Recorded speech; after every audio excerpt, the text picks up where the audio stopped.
جلسات قبلی درباره گالوت و نجات اسرائیل صحبت میکردیم که این طولانی بودن گالوت فقط برای صلاح اسرائیل، قوم اسرائیل، برای منفعتشونه، برای خوشبختی سعادت و ابدیشونه. و توضیح دادیم چرا، چون تا وقتی که مشیح نیامده نیروهای فریبنده در دنیا هستند و ما در ازای هر گونه مبارزه که با این نیروهای فریبنده میکنیم مورد ما بسیار بسیار عظیمه، در صورتی که دوره مشیح دیگه این نیروهای ناپاک و منحرف کننده همشون نابود میشن، دیگه هیچ نیست. چون اینا دیگه اون موقع نابود میشن مزد میسوها میره پایین پایین تا نزدیک صفر. در این گالوتی که ما هستیم مزد میسوها میشه میلیون ها، در مورد مشیح میشه تقریبا نزدیک صفر، شاید 2 3.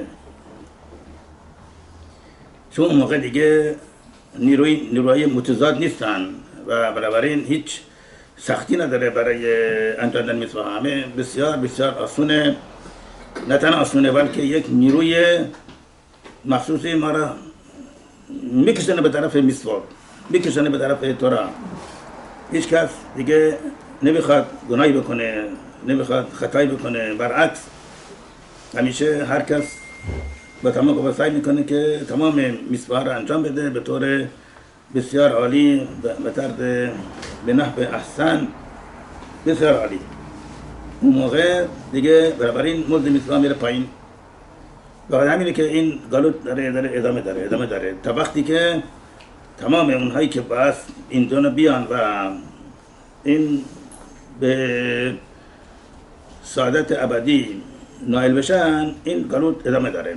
ولی گفتیم که این دوره گالوت را میتونیم ما کم کم بکنیم، کوتاه بکنیم و با وجود این به هیچ کس از فرد اسرائیل صدمه نرسه از نقطه نظر مزد آنم ابا.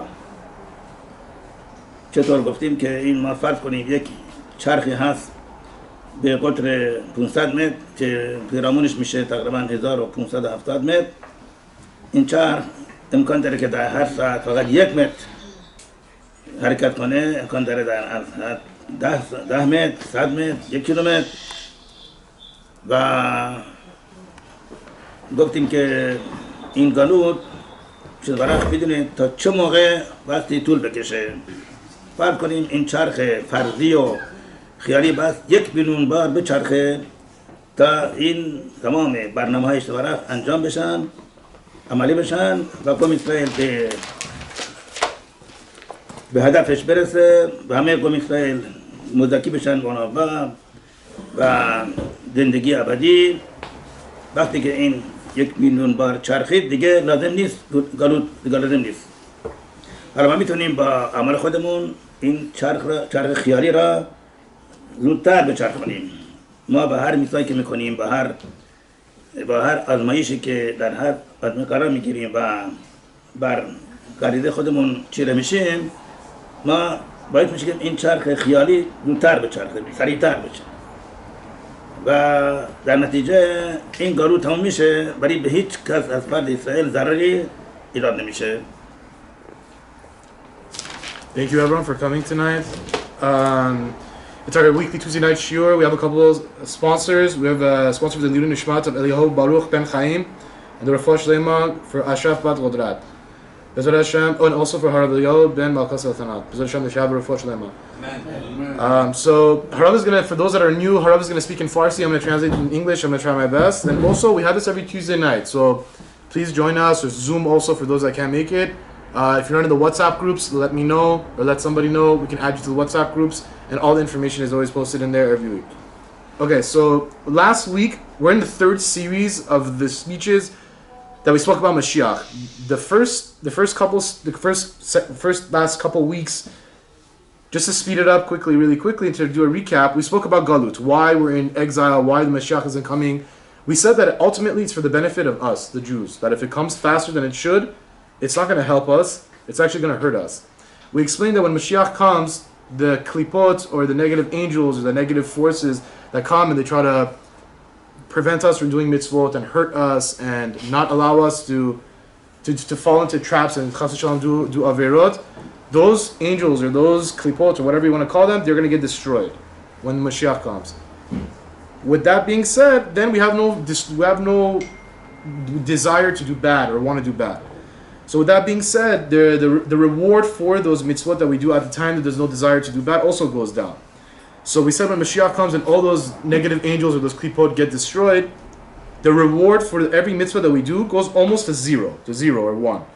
But now that we're fighting the angels and the negative and we're going against ourselves to show up, the reward is 1 million or 10 million times greater than we said. We gave an example last week. We said that Harav said that when we right now we eat Seudat Revi'i, when Mashiach hasn't come and with all these hardships and with what we're living in, it might be 10,000 times greater than when Mashiach comes and we have built a Beit HaMikdash and we have the Korban Pesach just by eating Seudat Revi'i. So right now, Harav is also saying, so we understand and put into retrospect, when we say we want to speed up the Mashiach, we want to speed it up, if we speed it up, then we're going to lose out opportunities. So what do you mean by speeding it up? Harav said that he gave us an example of like a wheel that's like 500 meters in its, from its side. I think the diameter was like 1,570 meters or something like that. Really, really, really big wheel. And this wheel can turn either at 1 meter per hour, or 10 meters per hour, or 100 meters per hour, or 1,000. The point being is, Hashem knows that this wheel, for example, in a parable, it needs to spin 1 million times, meaning all the Jews need to do teshuvah, they need to go through their tikkunim, we need to gain our olam haba for Mashiach to come. If it would cut short and would come earlier than that, it would not be beneficial to the Jews. It would actually be detrimental. So, every time you guys do a mitzvah, by us being here, we're helping speed up that wheel so that it goes faster and faster. And the opposite also, every time you do an avira, it slows it down. So Harav is going to explain a little bit more, he's going to go a little bit more into detail about why we're here, why we're suffering, so on and so forth. حتما برای هر کس سال پیش میاد که این گلوتی که قوم اسرائیل کشید این چقدر ضررهای سنگین و بسیار وحشتناکی آید قوم اسرائیل شد، چه از نقطه نظر امنیت و سلامت و آسایش آرامش، چقدر قوم اسرائیل هلاک شد در این طول گلوت. در جنگ صلیبیون چقدر چند صد هزار نفر قوم اسرائیل در اروپا کشته شدند. بعدها در سال تابت این یک گروهی از دشمنان اسرائیل در لهستان بر ضد دولت شورش کردند و اینا آمدن در هر شهری چقدر تلفات ایجاد کردن قوم اسرائیل و مجبور کردن یا مسیحی بشن یا کشته بشن. چند صد هزار نفر، تقریبا 500,000 نفر از قوم اسرائیل کشته شدن، از بین رفتن. همینطور الاخر در تقریبا از 500 سال پیش 400 سال پیش یک بلای تازه ایجاد شده بود که میگفتن که قوم اسرائیل نزدیک پسح میاد و خون یک از مسیحی را میگیره، میگیره، داخل مستا میکنه. این قانونش اینه که داخل مستا میکنن میخورن. همین دروغ مه، یعنی چی؟ خون انسان مجازه، اگر در مستا خون ریخته باشه این مستا میشه حامد میشه. این چیه؟ حرفای پوچ و دروغ. و چیکار میکردن؟ میگرفتن یک بچه میکشتن و این لاشه مینداختن تو یک زیر زمین یک خانه ای. بعد فریاد میدن وای این بچه نیست، گم شده، چی شده؟ حتما این یهودی‌ها برای پسحشون کشتن و میرفتن میگردن این طرف بعد میرفتن اون خانه‌ای که اون لاشه رو انداختن میرفتن و میگشتن پیدا میکردن ببینید اینا هستن میرفتن سر به چند صد خانواده میگردن میکشتن اذیت میکردن زخمی کردن خیلی سخت هر چند سال اینطور میشد میگن علیلوت دام یعنی بهانه خون متاسفانه چندین هزار نفر بخیر کشته شدن از همه بالاتر این هولوکاست که بیشتر از 6 میلیون نفر از قوم اسرائیل نابود شدن خب این برای قوم اسرائیل چه فایده داشته چه فایده برای قوم اسرائیل ایجاد شد و آدم بدتر که به خاطر گلوت نهضت‌هایی ایجاد شدن بر ضد مذهب نهضت‌هایی که کاملا از قوم اسرائیل منحرف شدن و با غیر یهودی‌ها ازدواج کردن و واقعا گم شدن نابود شدن از نقطه روانی روحانی نابود شدن خب این چه فایده داره برای قوم اسرائیل چه از این گلوت چه منفعتی برای ایجاد شد خب از یک طرف میگیم مزد مصباح خیلی بود ولی از طرف دیگه این همه تلفات این همه جانها کشته شدن و این همه اشخاصی که از مذهب اسرائیل منحرف شدن در ایران تقریبا 120 سال پیش نهضت بهایی ایجاد شد پیدایش کرد بهایی‌ها اینها هیچ ایمان نداشتن کافر بودن متاسفانه در همدان و کاشان چندین هزار از ایرانی ها گول اینا رو خوردن و بایی شدن و کاملا از قوم اسرائیل محو نابود شدن متاسفانه خب این چی شد این گلوت این ضرره برای قوم اسرائیل ایجاد کرد اگر گولا میشد چنین چیزی نمیشد بایی اصلا ایجاد نمیشد پس این از یک طرف ما میگیم مزد زیاده از طرف دیگه این همه خلافات جانی و روانی روحانی اینا چیه؟ بعد اینا توضیح بدیم به نظر و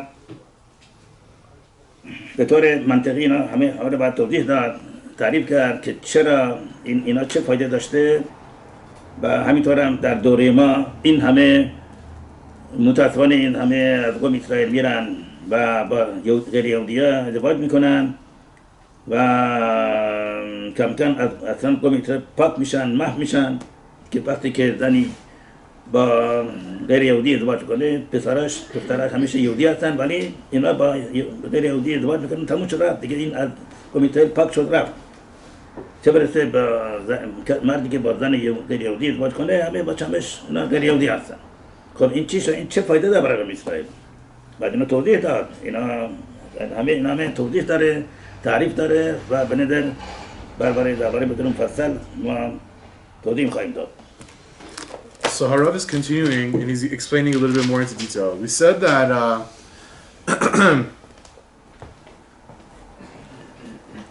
everyone, now the obvious question should be, we're sitting here and telling you guys that the Mashiach isn't coming is good for us. What's the obvious question? So what about all the sicknesses, Corona, Morona, and all of this? What about the Holocaust? What about the Crusades? When the missionaries came, Harav is saying, you know, he gave the year, I think, Tough Chet.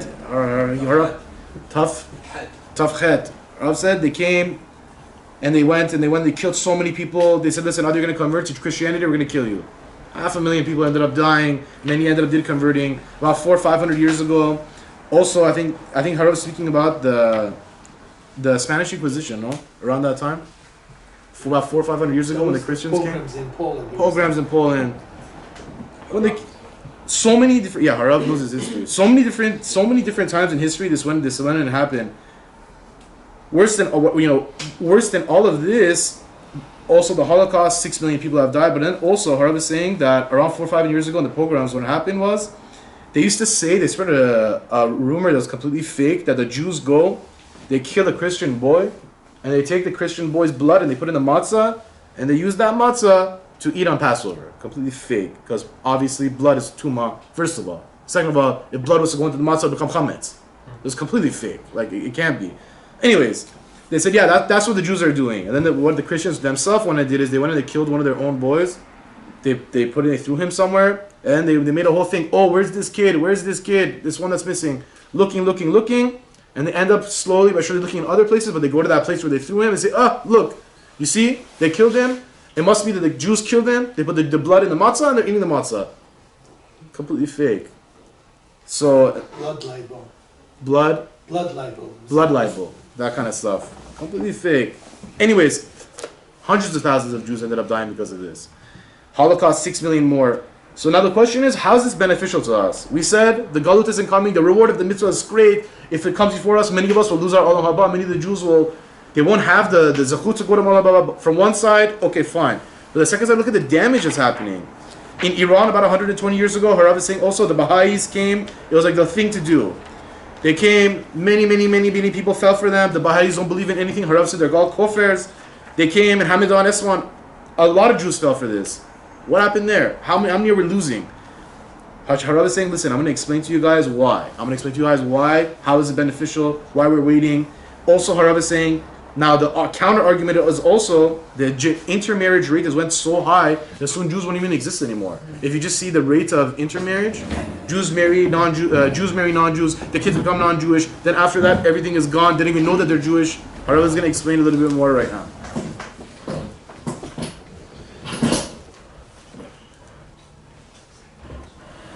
درباره گلوت و گولا در این پرشه هفته پرشه تروما شده با طول مقداش بتخنتی بتوخم در پرشه تروما چون مرخ به مشربان عرب سلام دستور بده که با اسرائیل مشکان را بسازن و تمام اسباب مشکان ساخته بشن تا شخینا یعنی نور جلال برخ بیاد ساکن بشه در این مشکان و هشم برخ در قوم اسرائیل مسکن داشته باشه مسکن و در طول چی گفته با طول مقداش به شخنتی به توخم برای من مقداش تهیه کنن و شخنتی به توخم نگو به توخو نگو شخنتی ساکن بشن در میانه مقداش بلکه به توخم یعنی در تمام قوم اسرائیل در هر خانواده اسرائیل در هر خانه من ساکن بشم بعد بدونیم که در دوره حتی در دوره ما در گلوت هم ما میتونیم برای شنبرخ مشکان درست کنیم و نور جلال شنبرخ در خانواده ما در خانه ما سکونت بکنه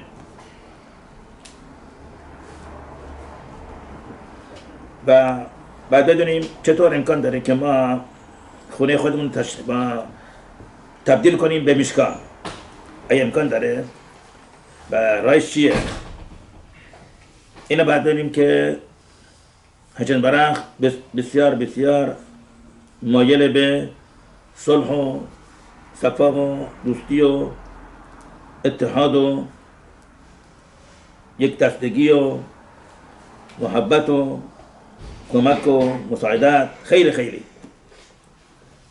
خیلی اشخاصی هستن که هیچ ندارن هیچ مذهب ندارن ایمانی ندارن ولی به خاطر اینکه اینها کمک میکنن به فقرا کمک میکنن به مستمندان و اینها اخلاق خوب دارن و هر کس با خوش رفتاری رفتار میکنن با مهربانی رفتار میکنن اینها با وجود اینکه هیچ ندارن کیپور هیچی ندارن شن برخ مدشون رو بهشون میده شن برخ مد اینا پایمال نمیکنه و در این دنیا بسیار موفق هستن بسیار مرفه هستن خانه های عالی کار عالی همه چی و البته این به خاطر اینکه اینا ایمان ندارن و هیچ دستور تورا را انجام میدن، برای خیلی باید مجازات بشن، ولی در این دنیا اینا بسیار موفق هستن، بسیار مرفه هستن. به خاطر همین و خیلی از اوقات هست که اینها مثلا حتی در مسافرت ماشین اینا تصادف میکنه ولی اینها زنده و سالم باقی میمونن. چرا؟ برای اینکه اینها اتحاد دارن، اینها با هر کس با دوستی رفتار میکنن، با محبت، با هیچ کس دشمن نیستن. بنابراین خود این باعث میشه که حتی برای اینا این مجاده بشه تا این اندازه. حاوی فرمودن که در دوره احاب کسی بود که بت پرستی میکرد، کافر بود و خیلی گناهات خیلی زیاد داشت و مردم اون دوره هم بت پرستی میکردن. بابردین چون بین مردم اون دوره اتحاد بود، دوستی بود، یک دستگی بود، میرفتن جنگ و سالم برمیگشتن. در صورتی که در دوره داوود ملک علیه السلام که دشمنی بود و بدخواهی بود و بدگویی بود و نفاق بود، میرفتن جنگ و کشته میشدن. تا این اندازه این موضوع مؤثر، این موضوع اساسیه خیلی. و بنابراین ما ترجمه نکنیم چرا اشخاصی هستن هیچ اصلا ندارن، نه شبان نه کیفور نه هیچی ندارن، با وجود ببین نگاه کن چه زندگی عالی دارن، چقدر مرفه، چقدر خوشبخت. برای چی؟ برای که اینها اتحاد دارن، اینها مهربانی میکنن، اینها با کسی دشمنی ندارن، اینها خیلی ملاحظه دارن برکت. به خاطر اینه. و بنابراین ما اگر میخواییم خونه ما تبدیل به مشکان بشه، یک شرط چیه؟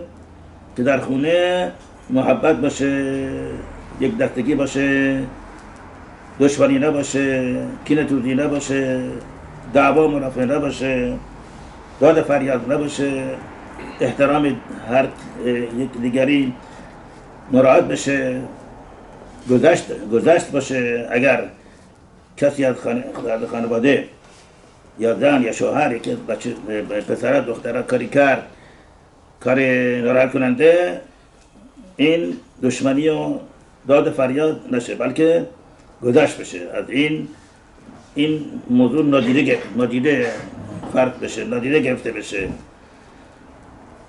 و این یک شرط این که شخینا در اونه ساکن بشه. شرط دیگه چیه؟ که موضوع محجوبیت به طور کامل مراد بشه.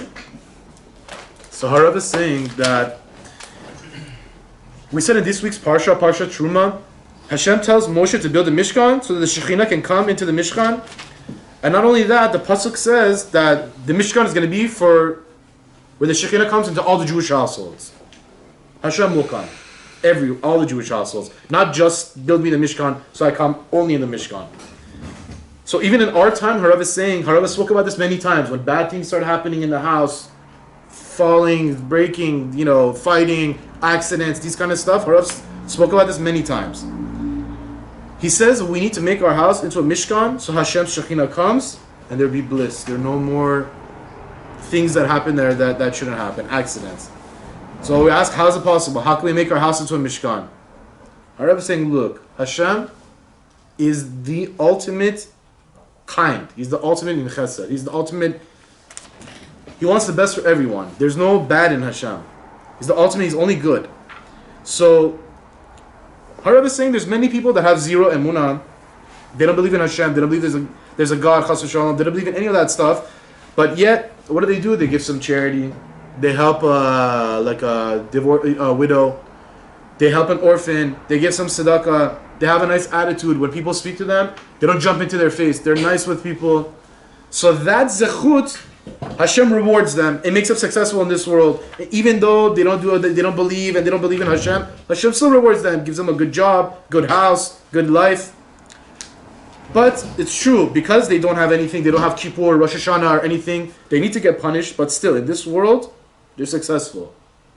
Sometimes, whenever these kind of people get into a very, very bad car accident, you see all of a sudden the guy walks out without a scratch. The car is cut into half, they use the jaws of life to open it, but the guy comes out without one little scratch on his body. How's it possible? If they don't keep Shabbat, kosher, Kippur, Pesach, because of this. Because why? When they talk to people, they have a good attitude.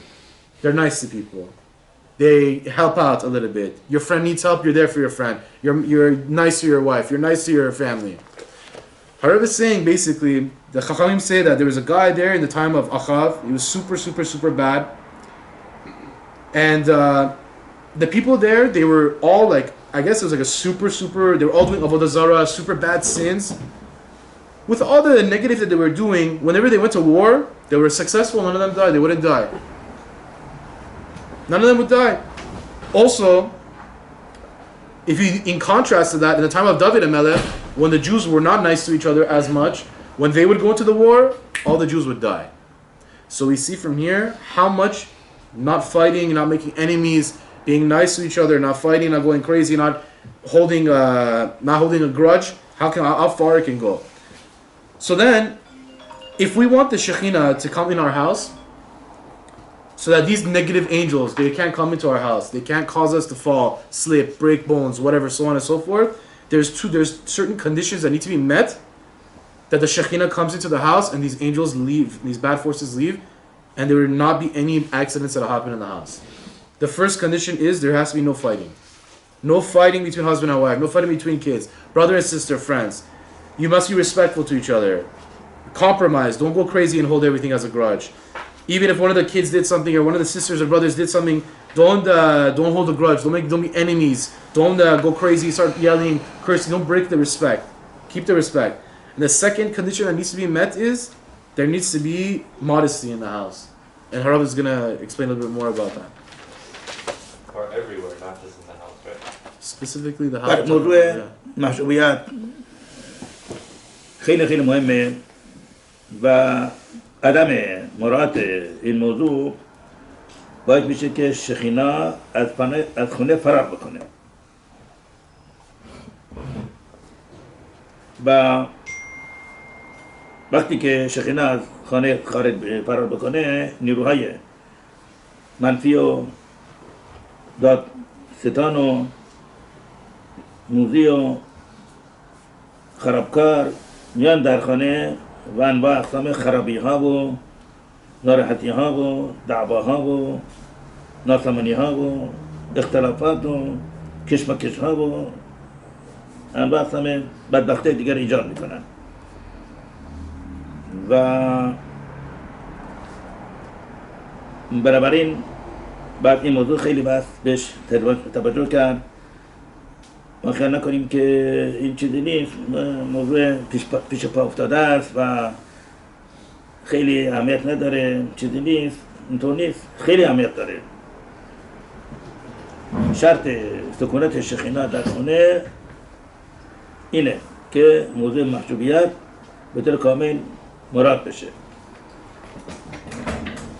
و بنابراین بعد زنها و دختر خانواده باید همیشه لباسشون بدن پوشیده باشه و همینطور حتی مرد خانواده پسرها باید همیشه بدن پوشیده باشه چون بدن اوریان حتی به طور قسمتی از این باید میشه که شخینه از خونه خارج بشه ما ببینیم تا چه اندازه این موضوع اهمیت داره در نبی تعریف شده که وقتی داوود الملک علیه السلام صندوق عهد را از خانواده ابیناداب آورد به یروشلیم این جلوی صندوق عهد هشم برخ میرقصید رقص میکرد میپرید جهش میکرد خیلی خوش از شادی خوشحالی این میرقصید و میجهید و میپرید. در موقع جهیدن و پریدن رقص کردن این لباسش مثل قبا بود، قبای ایرانی‌ها که میپوشیدن. این میرفت بالا و قسمتی از پاهای داوود علیه السلام نمایان میشدن. قسمتی از پاها چقدر 10 سانتی متر 15 سانتی متر از پاها اینها نمایان میشدن. میخال دختر شاول الملک علیه السلام که همسر داوود علیه السلام بود، وقتی این از در خانهش نشسته بود و از پنجره تماشای این منظره میکرد که با چه خوشحالی و با چه شادی و با چه موزیکی، با چه رقص و با چه شادی این صندوق عهد هشتم را میارن به یروشلیم و میدید که داوود علیه السلام از فرط شادی میپره بالا، میپره این طرف این طرف. در موقع رقصیدن این لباسش میره بالا و یک قسمتی از پاها معلوم میشد. این برای میخال بسیار این موضوع براش خیلی زننده بود و از این خیلی ناراحت شد. بعدها وقتی داوود علیه السلام اومد منزل، این میخال به داوود علیه گفت که این روز چه روز فرخنده‌ایه که جناب اعلی حضرت داوود الملک اینطور میپرید، اینطور رقص میکرد و این بهش اشاره کرد که این به خاطر رقصیدن قسمتی از پاهاش معلوم میشد و میخواد به داوود الملک گفت من پدر من ما رو طوری تربیت کرده بود که ما بعد حد و چلون یک ذره از بدن ما نمایان بشه. ما سعی میکردیم که همیشه بدن ما پوشیده باشه، حتی 1 سانتی متر از بدن ما نمایان نباشه. و شما اعلی حضرت اینطور میپرید و اینطور لباس میره بالا و چطور این که مخالف محجوبیته. بعد داوود الملک اینا بهش توضیح داد چرا، برای که خوشحالی مفرط داشت. خب در این صورت ببینید تا چه اندازه شاول الملک علیه السلام در خانوادهش اینطور تربیت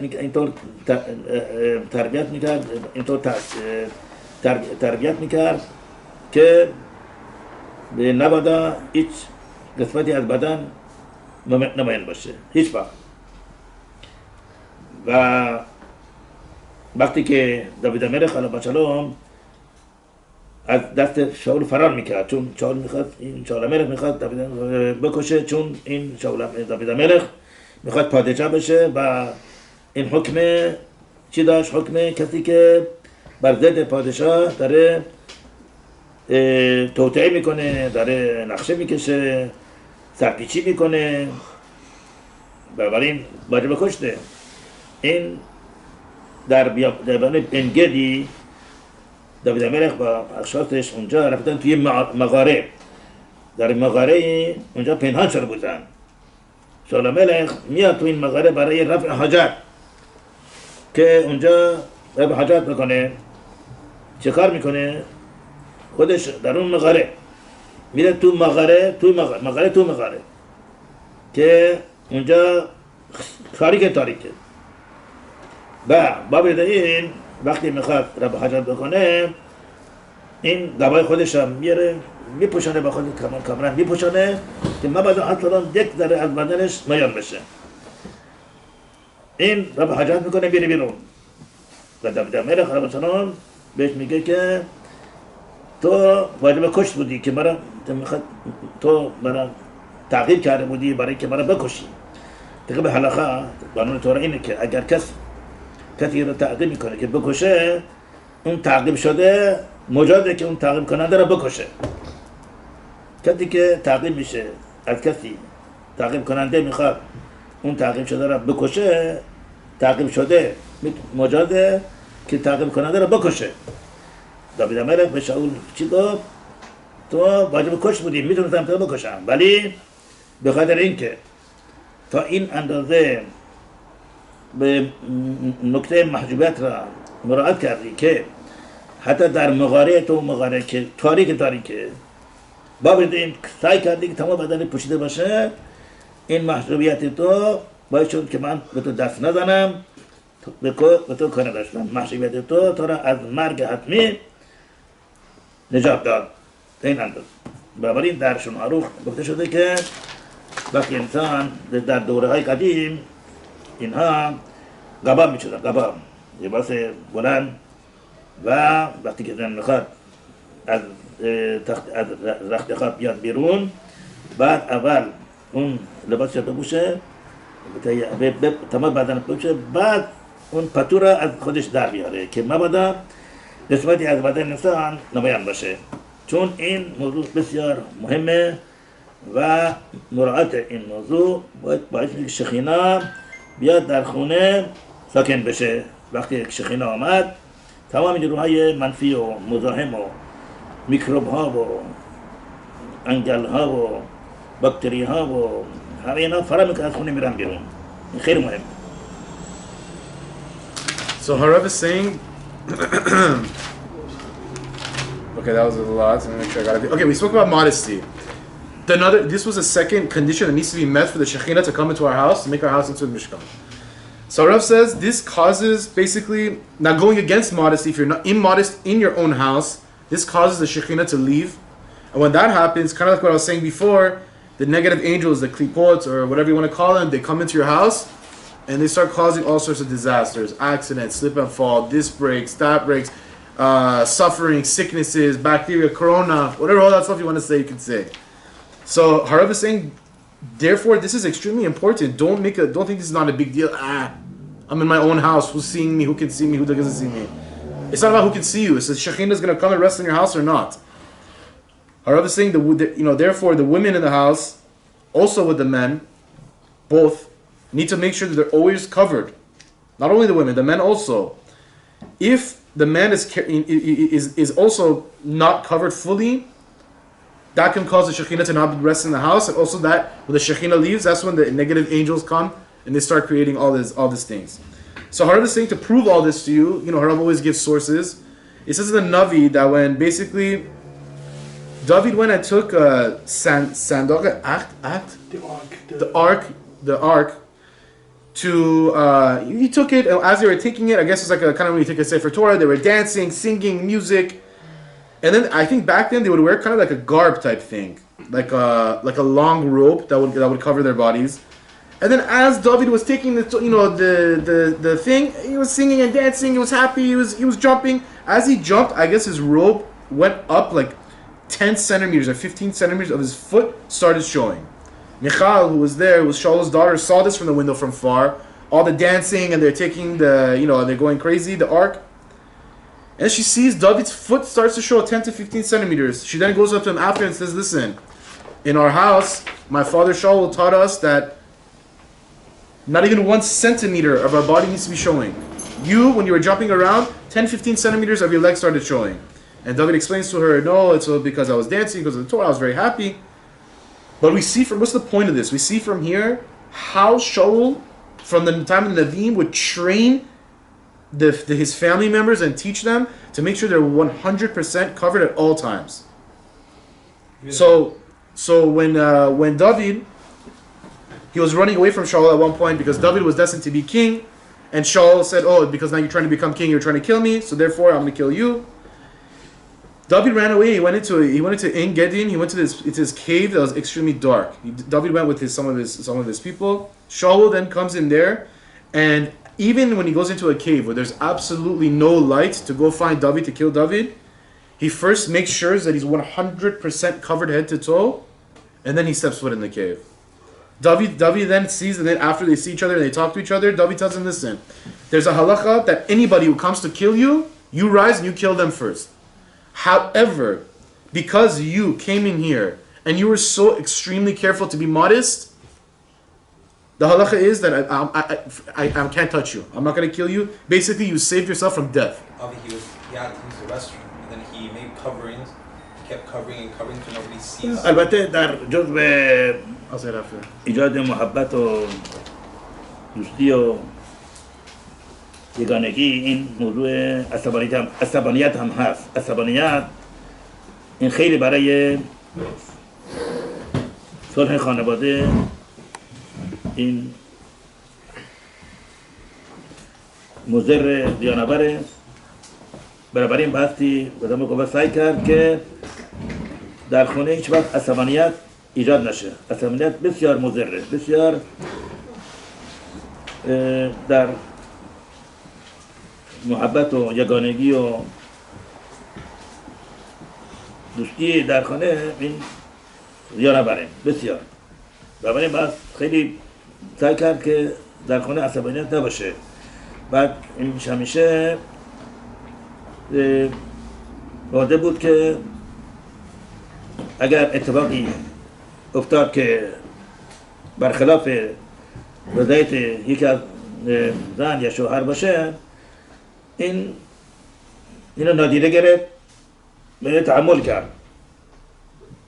عصبانیت هیچ فایده نداره، برعکس بسیار بسیار مضر، بسیار بسیار زیان‌آور و فقط خرابی میاره. همین، هیچ غیر از خرابی و تباهی هیچ نتیجه نداره. برای بعد انسان باید خیلی بروش خودش کار بکنه که صبور باشه، تحمل بکنه، زود از کوره در نره. این انسان میتونه بر این غریزه عصبانیت چیره بشه. ما دو نوع غریزه داریم. یه نوع غریزه عصبانیت و انتقامجویی و کینه‌توزی و بیرحمی و قساوت و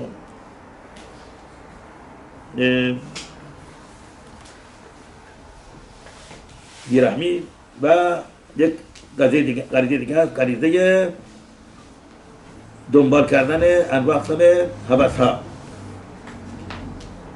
غریزه عصبانیت و بیرحمی و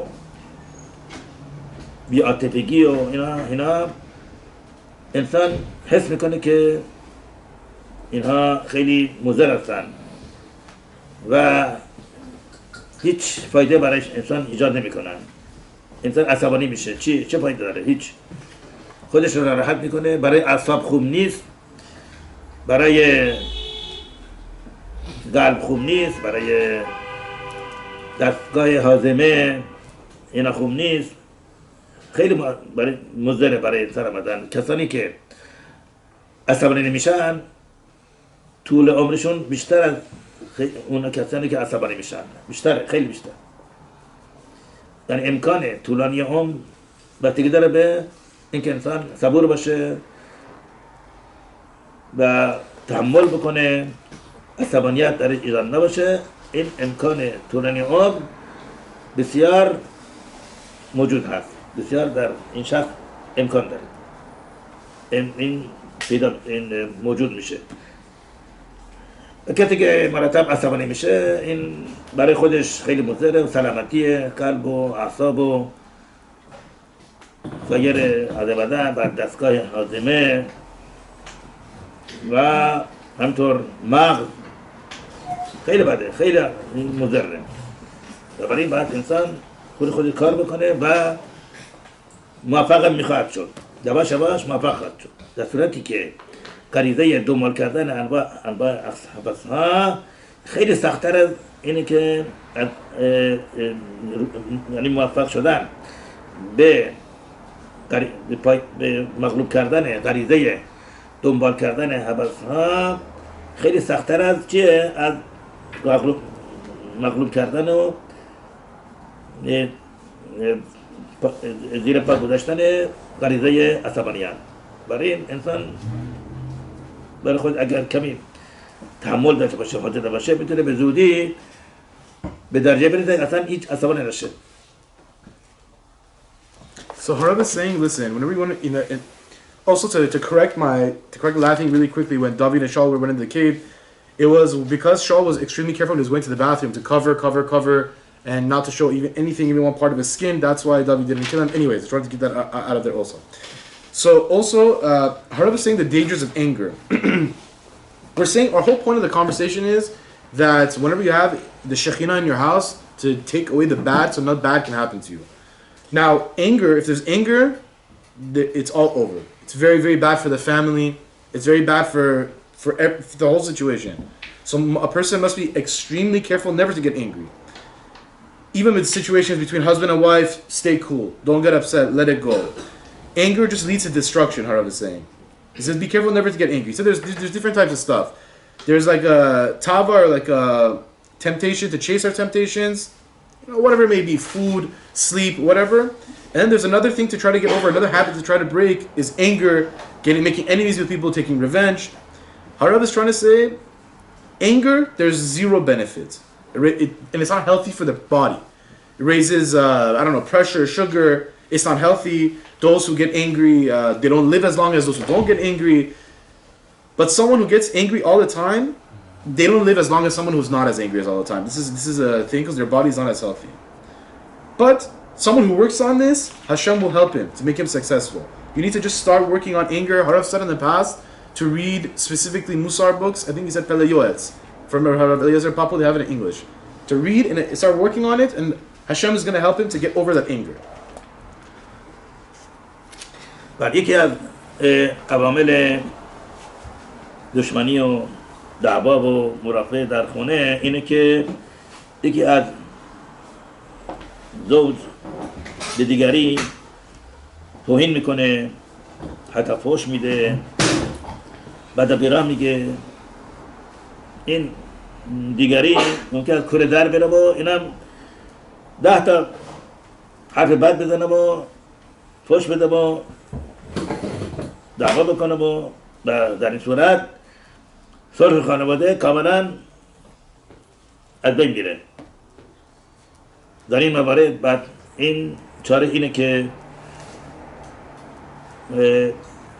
ربنو ایتاق دوری علیه السلام و ربنو مشه قردوی را علیه السلام که این دو شخصیت بسیار خالقت در علم قبلا خیلی خیلی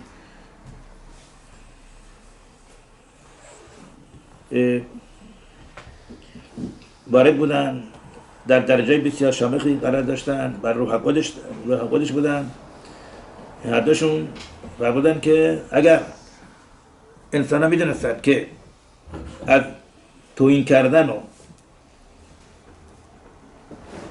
خار کردن انسان چقدر برای انسان فایده ایجاد میشه، چقدر تقدیرات بد، امراض مختلف، ناسامانی ها، ناراحتی ها، درد سرها اینا ناپدید میشن، اشخاص میرفتن توی خیابان ها و کوچه ها و بازار ها دنبال کسی میگشتن که بیاد اینا رو خار بکنه و خفیف بکنه و بدن تو سرشون. میرفتن دنبال این کار. تا این اندازه این مهمه. حالا در خانه انسان اگر زن به شوهر یا شوهر به زن اینطور توهین بکنه، باید چیکار بکنه؟ خیلی خوشحال بشه که من به جایی برم توی خیابان کوچه و خیابانا بگم به کسی بیاد مرا خار بکنه و این شخص بگه خانم که من دیوانه شدم، من بروخ هشم در خونه من بدون اینکه برم تو کوچه خیابان ها این مزکی شدم که این زن یا شوهر مرا خار بکنه. خوشا به حالم. چقدر از مرض ها و خطرات و تصادف ها و ناسامانی دیگه از مسیر من دور شدن رفتن. بروخ هشم. و در این صورت وقتی یک بسته شکلات بخره بفرمایید این مورد شما. اگر هر روز این کار میکنه خب هر روز نمیشه، هر ماهی خودش یک بسته شکلات بخره. این به خاطر این تو مرا این همه تحقیر کردی و توهین کردی بفرمایید مورد شما. اینطوره، اینطور باید باشه.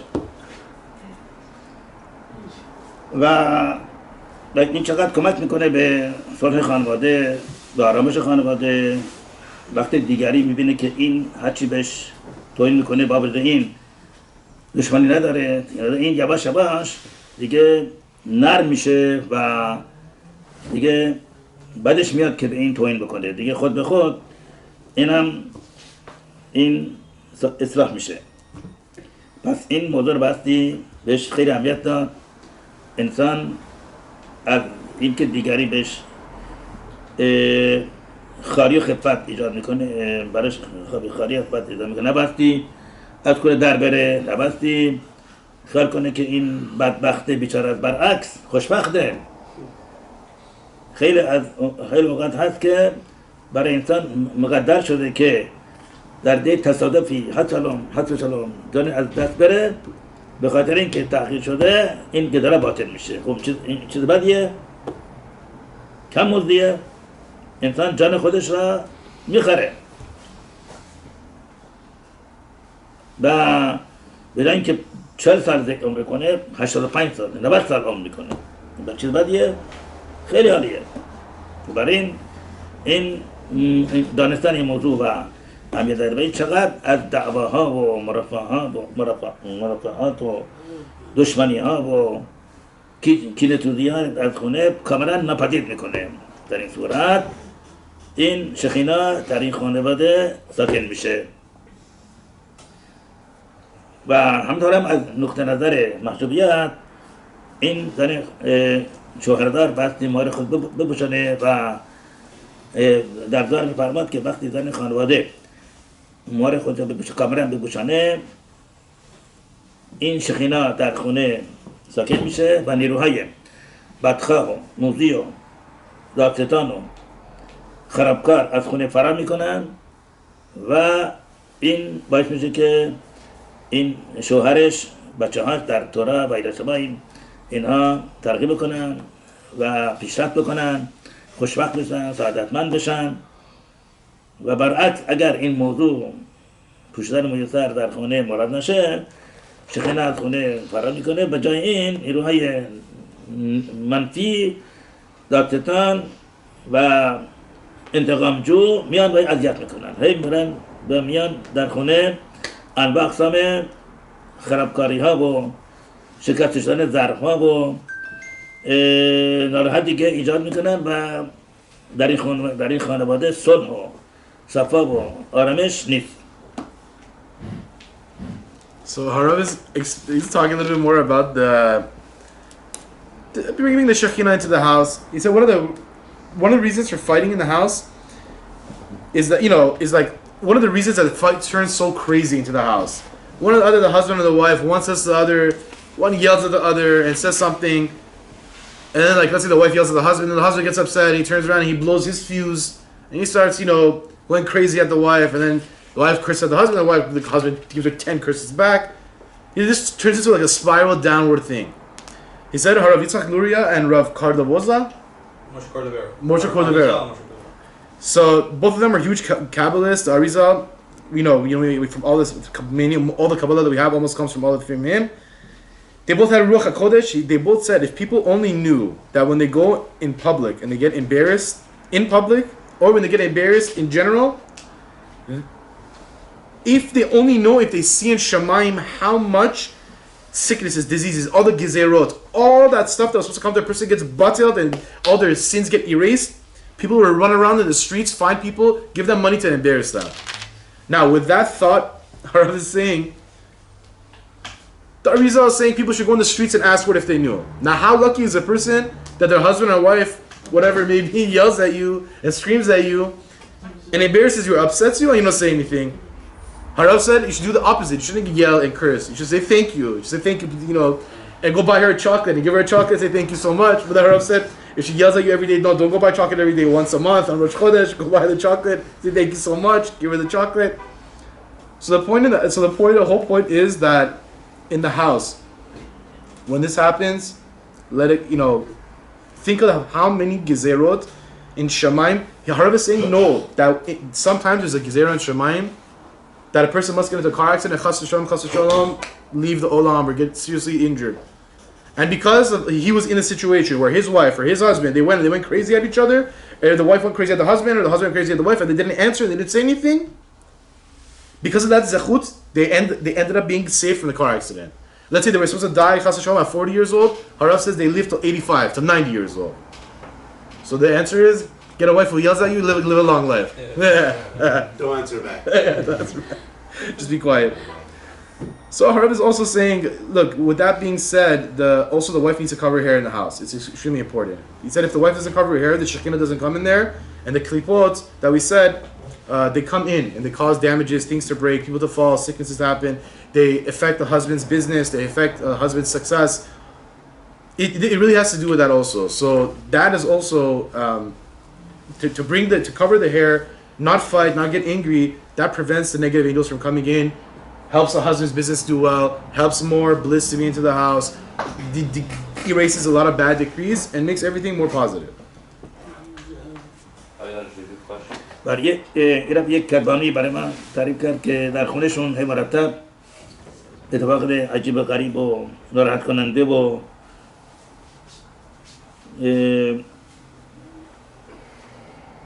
سخت و ضرر زیان و ضرر ایجاد میشه. این چیه؟ برای چی؟ چرا اینطوره؟ گفتم پرسیدم آیا شما در خونه مهره میپوشانید؟ گفت که نه. این را بپوشانید و در این صورت این نیروهای منفی و موذی و خرابکار که در خانه هستن فرار میکنن، از خانه میرن بیرون و دیگه از این اتفاقات برای شما نخواهد افتاد. همینطور کردن. از اون بعد دیگه این اتفاقات عجیب و غریب و ناراحت کننده قطع شدن. این حالا ما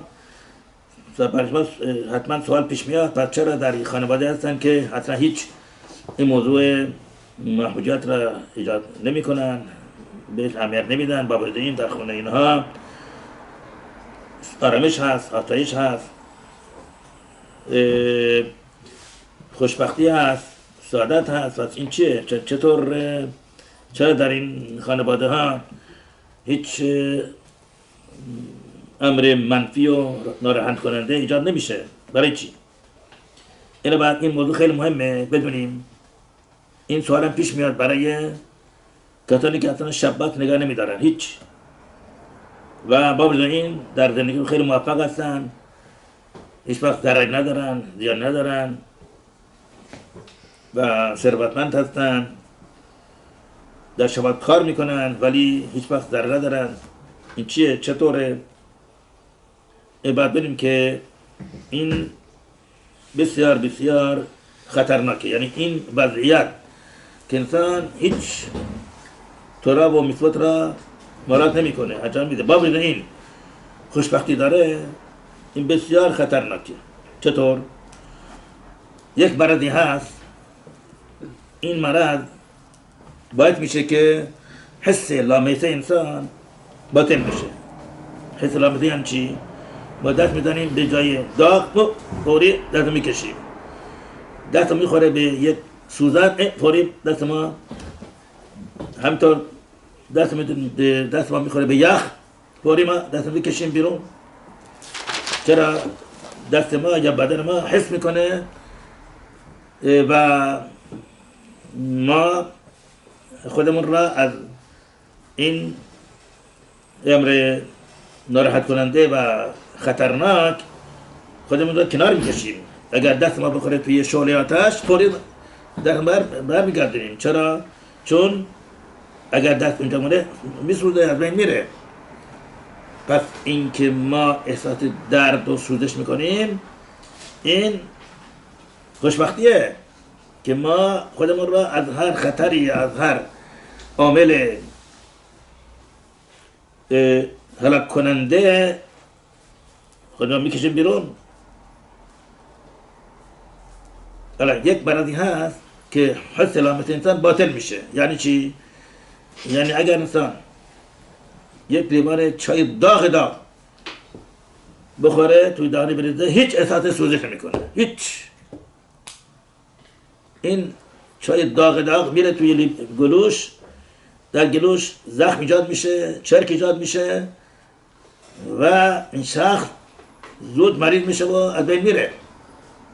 همطور اگر دست بخوره روی چوله آتش هیچ احساس سوزش نمیکنه، ممکن دست بره تا دست کاملا از بین بره.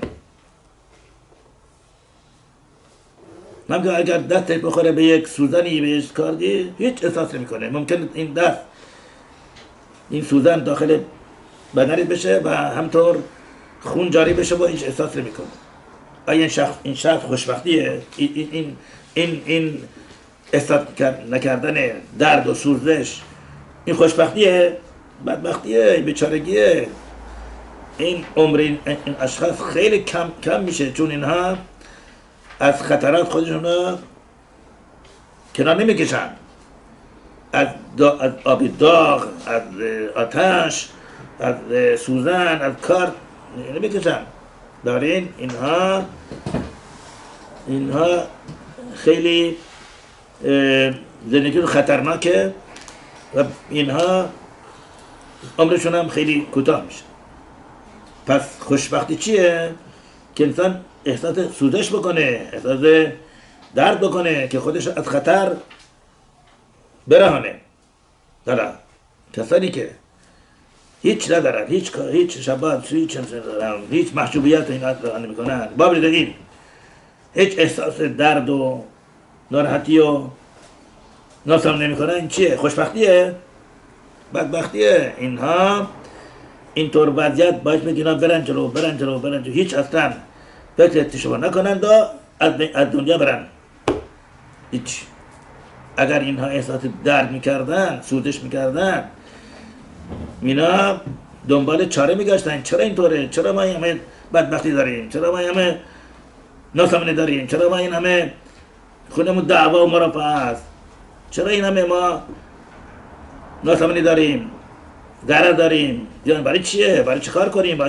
چطور ما خودمون از اینها از وضعیت خراب بکنیم؟ میان سوال میکنن، بهشون میگن برای اینه، برای اونه، این مراد نمیشه، این مراد نمیشه، محجوبیت نیست. اینطوره. پس اینها تشبه میکنن.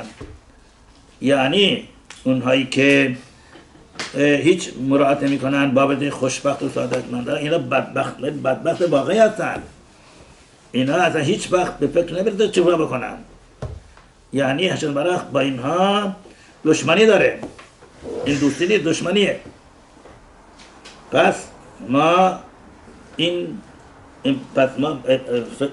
بدونیم که در اون خانواده که این مراد نمیشه، اون مراد نمیشه، در این خانواده انواع همه ناراحتی ها و دعواها و ضررها و کشمکش ها و زیان ها و بدبختی هست. این علامت خوبیه. یعنی این اشخاص حس سلامتی اینا کار میکنه. اونهایی که هیچ اصلا برایش اینا اصلا هیچ ناراحتی پیش نمیاد، ضرر نمیاد، اینا حس سلامتی اینا باطل شده، رفته. پس اینا بدبختی دارن، این بدبخت هستن، بدبخت واقعی هستن. بنابراین ما باستی خوشحال از این که ما اگر موضوع را مراعات نمی‌کنیم، این برای پیش میاد، از این ناراحتی میاد، از این دردسر میاد، این ما را سو میکنه، این ما را اذیت میکنه، این ما را بدبخت میکنه، این ما را این میشکنه، این ضرر میشه. این چیز خیلی خوبه. یعنی این علامت این که ما از نقطه نظر احساس درد و سوزش و انواع دردها حس علامت ما چیه؟ سالمه. بس خوشحال ما در این صورت ما میتونیم خودمون را از این عوامل بدبختی و بیچارگی خودمون را رها بدیم، برهانیم. بس خوشحال ما. Harav is saying, we continued about talking about the negative angels that come into the house that causes negative things to happen. Harav said one wife of the house came to me one time and explained to me. She said, listen, Harav's saying his personal story now. He's saying someone came to me, she said, in my house, my husband lost his money, the roof is leaking, the refrigerator broke down, we have to pay all this money to repair this, I don't know, the kids, something happened, all this is going on. And then Harav looked and said, and listen, do you cover your hair in the house? She said no. Harav said, go cover your hair in the house and I promise you all this stuff will stop. She said, okay, fine, what do I have to lose? She went, she covered the house with the head covering, not the wig, the head covering, and everything that she was talking about stopped. Her husband's business got better. The kids, this happened. The refrigerator stopped breaking down. The roof leak stopped. Everything, all those things that were going wrong in the house, all stopped. So now you can ask, what about those families that don't keep anything and don't do anything, and they're more successful and they have no headache? So what's the counter? That should be the obvious question and the elephant in the room. Harav is saying this is an extremely dangerous situation when you are not having any Torah, any mitzvah, any Shabbat, any kosher, and everything is going perfectly for you. This is an extremely dangerous situation. No Torah, and you're still successful, and nothing is going wrong. Harav is saying there's a feeling that there's a sickness where you lose your sense of feeling. You lose your sense of Reality. touch. Sensory. Sensory. I'm sure there's a medical thing for it or whatever. So basically, like whenever we touch something hot, we know it's hot, we take our hand away. We don't let our hand sit there and burn our hand. Or when we touch a needle, we quickly take our hand back. Or we touch fire, we know it's hot, we quickly pull our hand away to prevent our hand from burning. So with that, we know that when we touch something, we're in a dangerous situation, we need to quickly take our hands away. Natural reaction, yeah, but there's a sickness that you don't feel that. Now the sickness there's another sickness where you lose your sense of feeling in your mouth, in your esophagus. So you can drink a boiling hot tea, you don't feel it, but what happens? You end up burning your mouth, you end up bleeding, it turns into an infection, this, that, all this, so on and so forth. Harav is saying, now you're telling me, if you're at that sickness, chas v'shalom, where you can't feel anything, you're drinking an extremely hot tea and you can burn yourself, this is a good thing? This is bad bachti. This is the worst situation, and this means you're not able to wake up to get the sign and to run from the danger. Now, people that don't have Shabbat, they don't have modesty, they don't keep kosher, they don't have any Torah, they don't do anything, and they feel no pain. Harav saying this is a major bad bachti. This is a big disaster. It's not something that's good. This causes a person. What happens? Harav is saying this is kind of like Hashem is becoming your enemy after a certain point. This causes a person to see that everything is working fine. It prevents a person from getting a wake-up call, like this happens, the business goes down, you get sued, something, a wake-up call. So you go and you ask, what do I do, what do I need to do, and you do teshuvah. But rather than that happening, everything is going smoothly, and you're not doing any teshuvah. This causes the person to continue, everything is smooth, everything is good. After 120 years, you don't do teshuvah, and then that's the biggest bad bachti, that's the biggest disaster. But we're lucky. When we get fighting, sickness, whatever, this comes, then we come and we ask Harav, what's going on? What do we do? What do we need to do? And he tells you, do this, do this, do this. And then you know where you're fixing. Hashem is sending you a sign, hey, you're in danger. So basically, if you're in a house and there's things going on, fighting, sicknesses, accidents, so on and so forth, this is a very good thing. This means that you still have that feeling and you're still able to get the wake-up call. And you're able to come and ask, what do I need to do? What teshuvah do I need to do? What do I need to work on? So this happens whenever when you get sued, or your business goes down, or this accident happens, all of this is good. It means we're in danger, we're getting the wake-up sign, wake-up call, and we know to come into what to ask, to what to work on, so that we can get ourselves out of that danger. حریم مهم بدونیم که هر کسی که هرچی انسان صدیق‌تر بشه، هرچی انسان بهش مثلا نزدیک‌تر بشه، نتیجه کار منفی که کرده زودتر بهش نمایان میشه. اگر مثلا شبات حیلو کرده باشه سهواً، این زودتر براش یک ضرری، یک زیانی پیش میاد. چرا؟ برای اینکه اشتباه راه میخواد که این هر زودتر تشویق بکنه. ولی کسانی که درست ایمان دارن ولی نه به صورت عالی مثل صدیقین، بلکه معمولی، این نتیجه گناهانی کردن دیرتر مشخص میشه، دیرتر هویدا میشه. هرچی دورتر باشن دیرتر مشخص. بنابراین اینها بیشتر ادامه میدن به گناهانشون. ولی کسانی که صدیق به حکم نکردن فوری تنبیه میشن و فوری متوجه میشن که این کاری کردن درست نیست، فوری اینا تشویق میکنن. پس این بسیار عالیه، موضوع امر بسیار عالیه.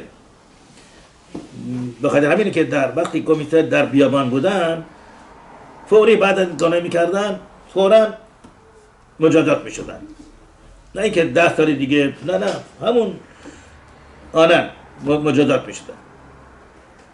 در صورتی که وقتی قوم اسرائیل رفتن در اسرائیل دیگه مثل وضعیتی که در بیابان بود نبود. اونجا خیلی طول میکشید تا این یک مجازاتی بیاد و اینها رو تنبیه بکنه. چرا؟ چون وقتی قوم اسرائیل از بیابان رفتن در اسرائیل دیگه اون تجلی اشد برخ نبود، تجلی شخینا نبود و قوم اسرائیل نسبت به دوره بیابان از اشد برخ دورتر شدن، بیشتر فاصله گرفتن. بنابراین مجازات ها فوری به معلوم نمی شدن، فوری اینها نازل نمی شدن، طول می کشید. و این از طرفی خوبه، چون انسان اگر فوری مجازات بشه دیگه وقت ممکنه بعد وقتا این مجازات خیلی سخت بشه و جانش به خطر بیفته. بنابراین اینا بیشتر بهش مهلت میده که خود به خود تجربه بکنه و این گناه را کفاره بکنه. و برای خاطر همینه که صدیقین فوری مجازات میشدن. اینها چرا؟ چون اینا درجه بالایی قرار شدن، چون برخ میخواد اینا فوری مجازات کنه که اینها فوری بیدار بشن و تشبه بکنن. So Harav is saying we need to also Harav is saying sometimes whenever the person becomes higher in their level of Judaism, they get more kedusha and they get more and higher, they get their wake-up call or their punishment faster, right away. Why? Because Hashem wants them to do teshuvah faster. Hashem doesn't want that person with when he's growing in so much in Judaism, is growing in kedusha to continue sinning. He wants them to immediately wake up and stop doing what he's doing. But there's those that are with the emunah, they're 50-50. The wake-up call is later, so they continue to doing what they're doing, and if they're sinning, they continue to sin. But those that are higher in the level, they get the wake-up call right away. That's why when the Jews were in the desert, whenever they would do something wrong, the answer would come immediately. And they would stop doing what they're doing, and they would realize, hey, it's because of what we did. The Shekhinah, so whenever they left, the reason was because the Shekhinah was weaker, it wasn't as close to them, and therefore it would cause the punishment wouldn't come right away, and the wake-up call wouldn't be right away, so it would come later, and it would, in a sense, Harav saying this is a kind of a good thing, because if you get too much right away, it might be too much for you to handle, right? And in a sense, it's good for you. But also, this is why the Sadiqim would get whenever they get their wake-up call, they would get their wake-up call immediately, to stop them doing what they're doing right away, to quickly take their hand off the fire, and to do teshuvah, and to stop doing whatever it was that they were doing. خب برادر در هفته دیگه ما درباره اون ضررهایی که در گالوت برای قوم اسرائیل ایجاد شد، این همه تلفات و این همه اشخاصی که از دین و مذهب اسرائیل منحرف شدند و با غیر یهودیان ازدواج کردند و از قوم اسرائیل کاملا دور شدن، به نظر صحبت میکنیم و توضیح میدیم که اینا برای خوب، اینا هم یه نوع مرحله تصفیه قوم اسرائیل بود. به چه طریقی من بعداً صحبت کنم. Bezrat Hashem, Harav is saying that next week we're going to continue. We didn't really cover the topic so much, why intermarriage is so high and why we're suffering in Galut, but even that, it has a reason for it within Hashem's plan. Bezrat Hashem, next week Harav is going to go into that. And with that being said, we're going to start asking some So we'll ask some questions, and then at the end Harav will give us everybody a bracha, and then Bezrat Hashem will do the Kaddish, and if we want to do Arvit, we can do Arvit also. So first, let me see the ladies side. If I have that, any questions on the ladies side? No, we're good. Okay, so Dr. Kim, go. Is the issue of modesty an issue between people, like a person sees the nakedness of another person, or is an issue of the Shekhinah seeing the nakedness of the person? So, for example, if a person is alone in the home. Good question. کبود رب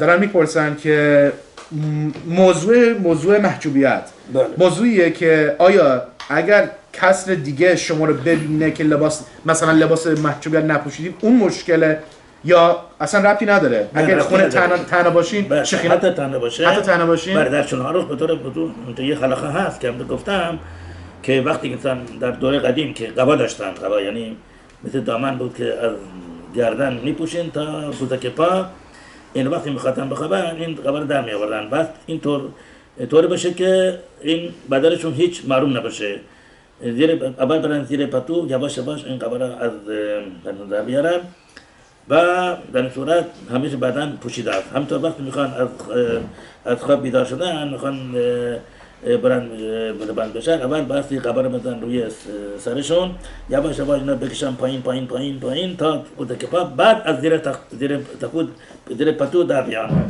و اینجا هیچ کس نمیبینه ولی حتی تنها باشم تو خونه تنها چرا؟ چون همیشه شخینا هشم درخت ناظره ناظر انسانه این و بنابراین فرقی میکنه کسی باشه نباشه شخینا هست شخینا حاضره و به خاطر احترام شخینا و احترام انسان باستی خودش را بپوشانه مثلا چقدر مثلا بعد دستا بعد مثلا پیرن اینجا اوکی نیست این محجوبیت اینه که تا کف دست پوشیده باشه کف دست یا 3 سانتی متر برای این کف دست بله شلوارم بله شلوار همینطور شلوار کوتاه بس محجوبیت شلوار کوتاه انسان خوب نیست در خونه و شلوار کوتاه همطور را بره بلکه باید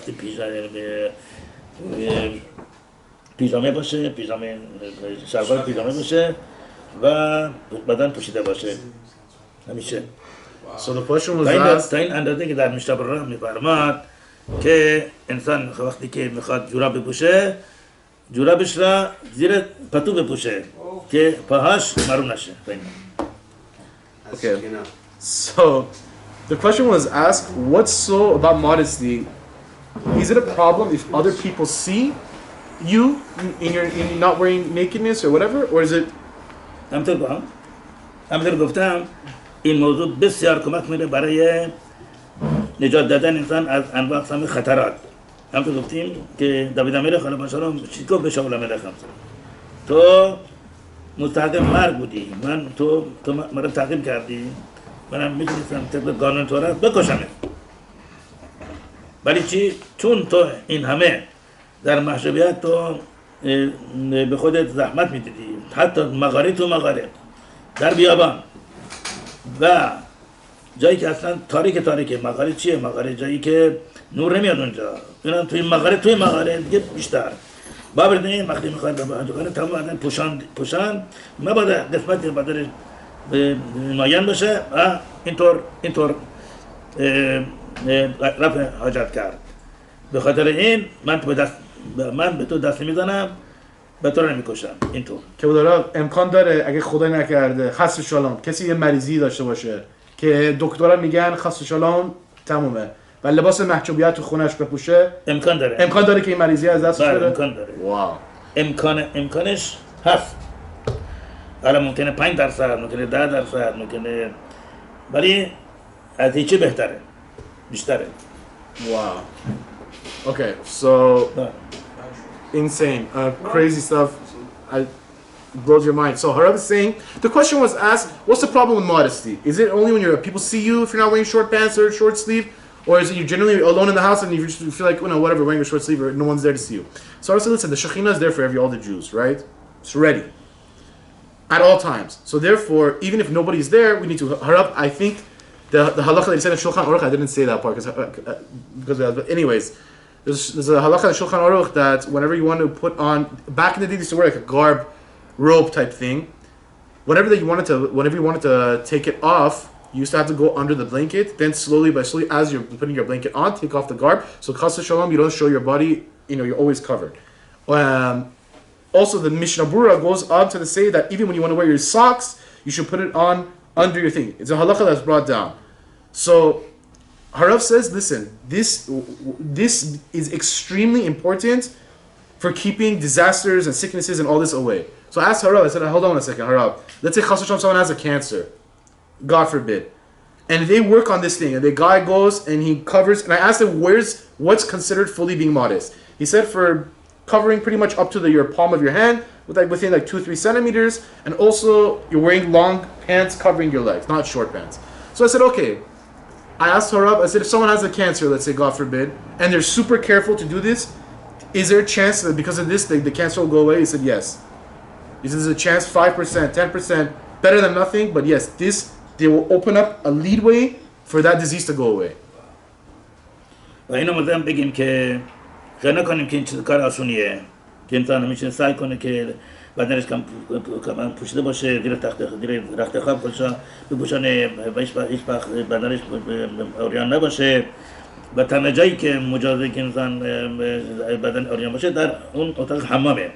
اونجا میتونه انسان لباس عوض بکنه، لباس زیر عوض بکنه، بپوشانه. این اونجا جای مخصوصه برای لباس لباسه. اونجا در اینجا هیچ مسئله نیست. تنها جایی که مثلا هست فقط جایی که جای حمام نیست، جای پوشیدن لباسه، جای انسان باستی بدن پوشیده باشه. حالا این مراد کرده این موضوع بسیار سخته، مشکله، برای ما بدونیم که همونطور که من برای مثال میارم که برای هر کسی مقدر شده که یک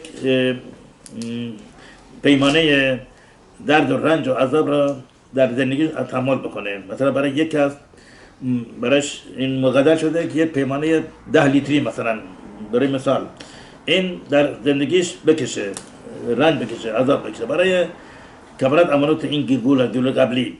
برای یک کس مقدر شده 100 کیلو، برای یک کس 1 کیلو، برای یک کس نیم کیلو.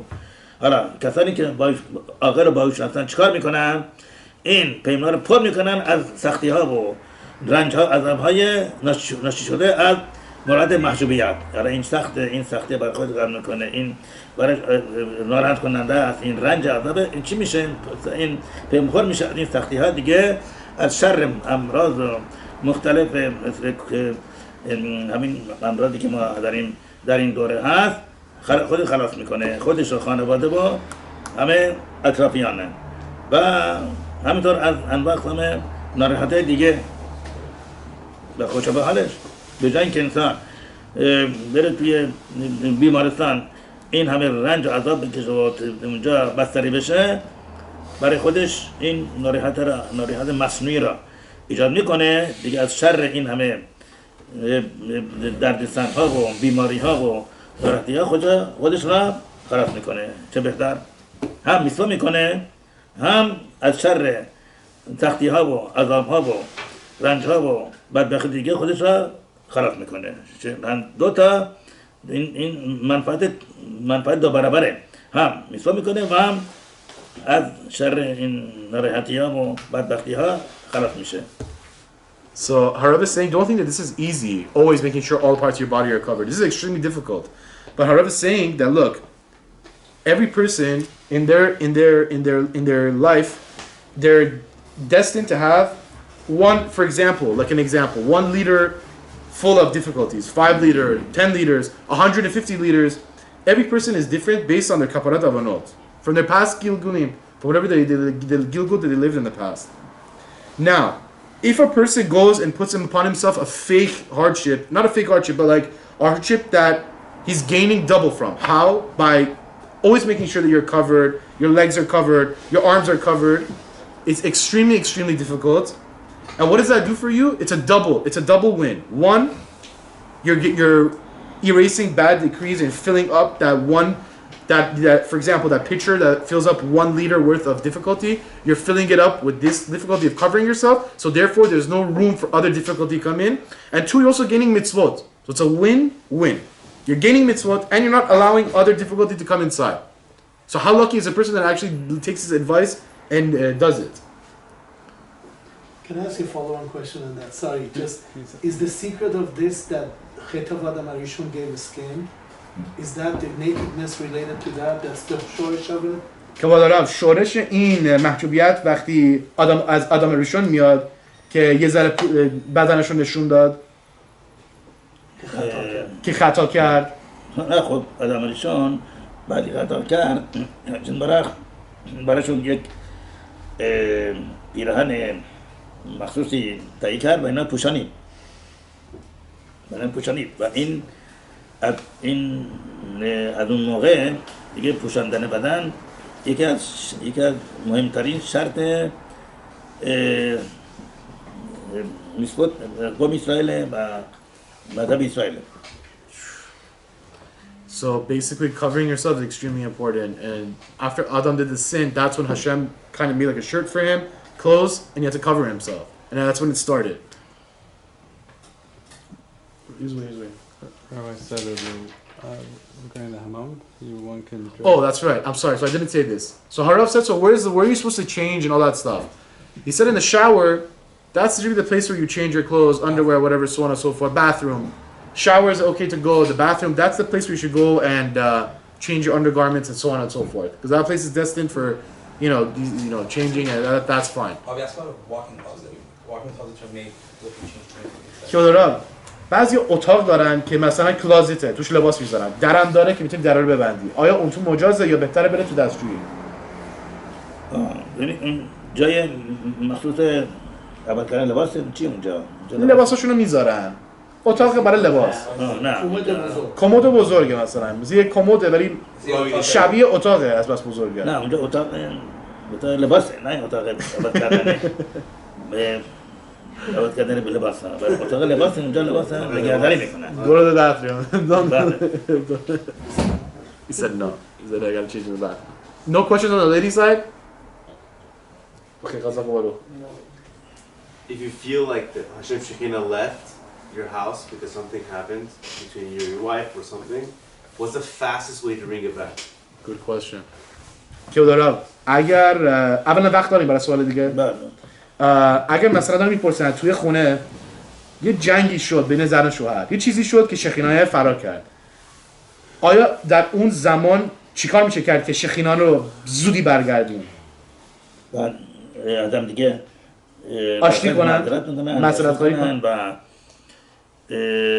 تصمیم میگیرن که از این بعد این اتفاق نیفته و هر گونه کینه و دشمنی هست از دلشون کاملا پاک بکنن و از این بعد دیگه با محبت و مهربانی رفتار بکنن. اگه یه زن و شوهر با هم دیگه دعواشون میشه خاص شدم و هنوز مثلا یکیشون یه ذره ته قلبشون کینه‌ای هست، دشمنی هست، شخینه نمیاد؟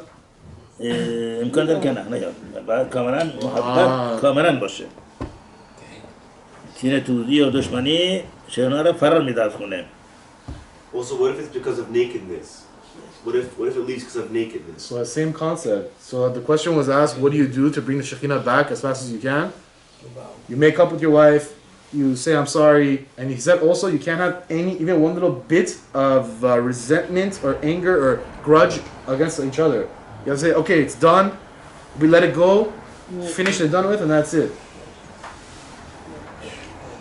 و اینم بدونید که مراد کردن مشروبیت و پاکدامنی و محبت و دوستی اینا درسته خیلی مشکله. باید بدونیم نابرد رنج گنج میسر نباشد.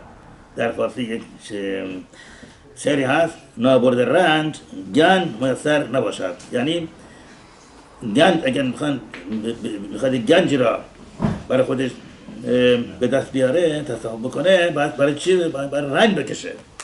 هیچ چیز گرانبها در این دنیا همطور مفتی و بی زحمت و همطور بی رنج و بی عذاب دست نمیاد.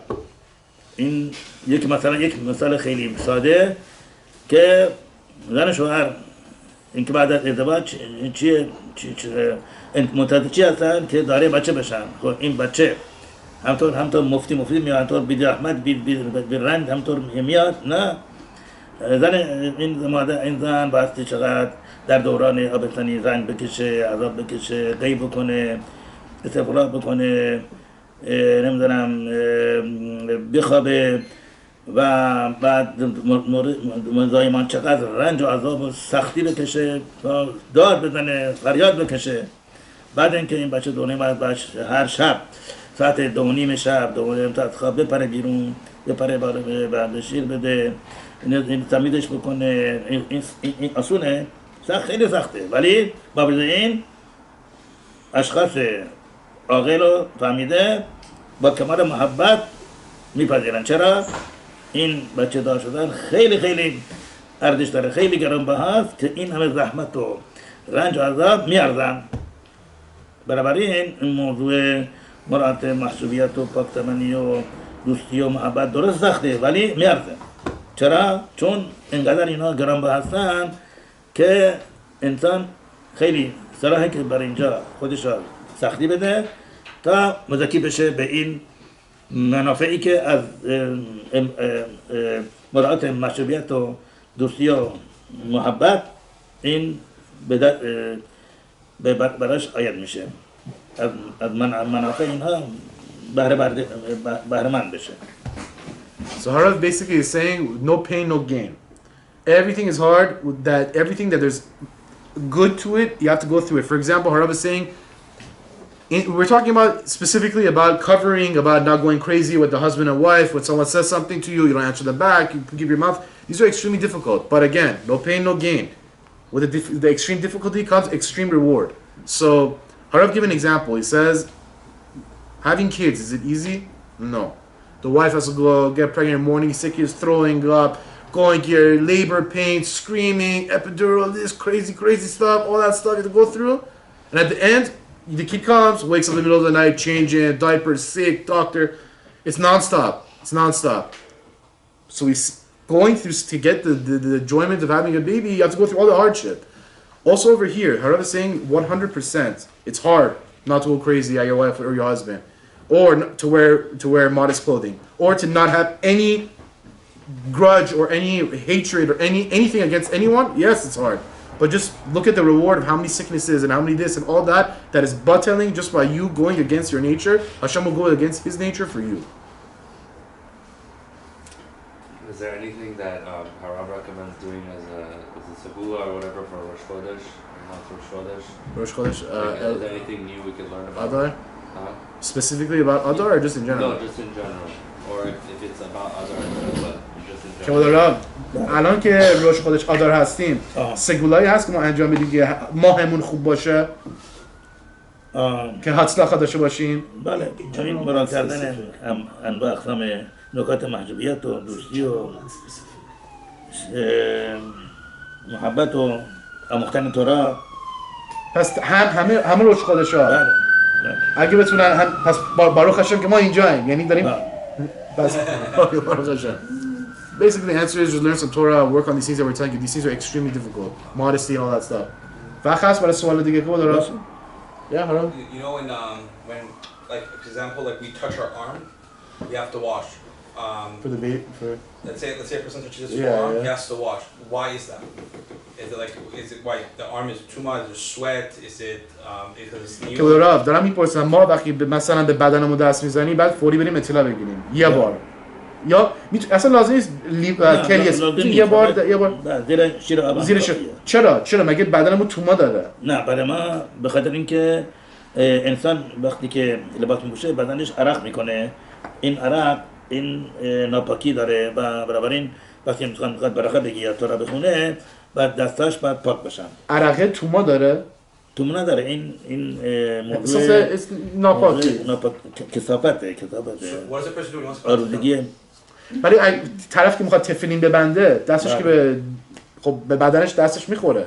بله، خب این طبق هراب بنیشهای چون این در موقع بستن تفلین 2 ثلث از بازوش باز میشه، این یا یه ثلث باز میشه، این حکم دایی پوشیده بدن رو نداره، دایی پوشیده بدن نیست. این همیشه در موقع بستن تفلین یا بالر تفلین این مکان باز میمونه. برای طبق هدون ایش نه، این یعنی چی؟ به خاطر 2 دقیقه این شد جای باز بدن، با این بدن چیه؟ کف دسته، پشت دسته، نه بازو بازو 4 ساعت فقط 2 دقیقه 4 دقیقه چقدر بازه این چون جای باز بدن بنابراین بعد انسان سعی کنه که دستش نخوره اگر خورد زیر شیر آب بگذاره یا اینکه دستش رو بماله به پتوی یا حوله یا تشوی. So the Ben Ish Chai holds that because it's like some part of your body that's like regularly shown, like your palm of your hand. So then the Chazon Ish says, how is that possible? Your arm is shown for like 2 minutes out of the day when you're putting on tefillin and taking it off. How is that considered? So Harav said, listen, to really just solve the problem, whenever you put on, if your hand touches your body, just take like a tissue or like a towel, hands, whatever, just go like this on the table cover, and that will, kind of be like a thing. Chazak Baruch. من یه سوال داشتم میشه خواهش کنم به آقای ربایی جواب بدن؟ Of course, بفرمایید. خیلی ممنونم.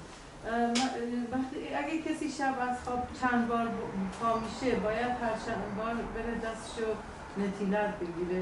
من نمیدونم که داره از طرف ناشین من میپرسن اگه چند بار وسط شب بیدار شیم، بله چندین بار، بر هر دفعه نتیلت گرفتن یا فقط اولین بار؟ فقط اولین باره که باید نتیلت گرفت، بعدها دیگه لازم نیست. این بار اول که انسان خوابیده و نور طمع برش ساکن شده اون موقع نتیلت میگیره و دیگه این نور طمع خارج میشه تا صبح که بیدار میشه بعد دوباره نتیلت میگیره. بله تا صبح بیدار میشه بعد نتیلت میگیره. ولی مثلا اگر میخواد برای 5 دقیقه دوباره برای میشه دیگه لازم نیست نتیلت بگیره. این برای اول که نتیلت گرفت نیروی طمع این خارج شد، دور شد. یعنی یه بار که پاشی از خواب دفعه اولشو میشه نتیلت بگیری بعد برای خواب بخونیم یا نه؟ نه بالاخره صبح میگن. صبح وقتی پا میشین آره آره اولین بار که بیدار میشین نتیلت میگیره.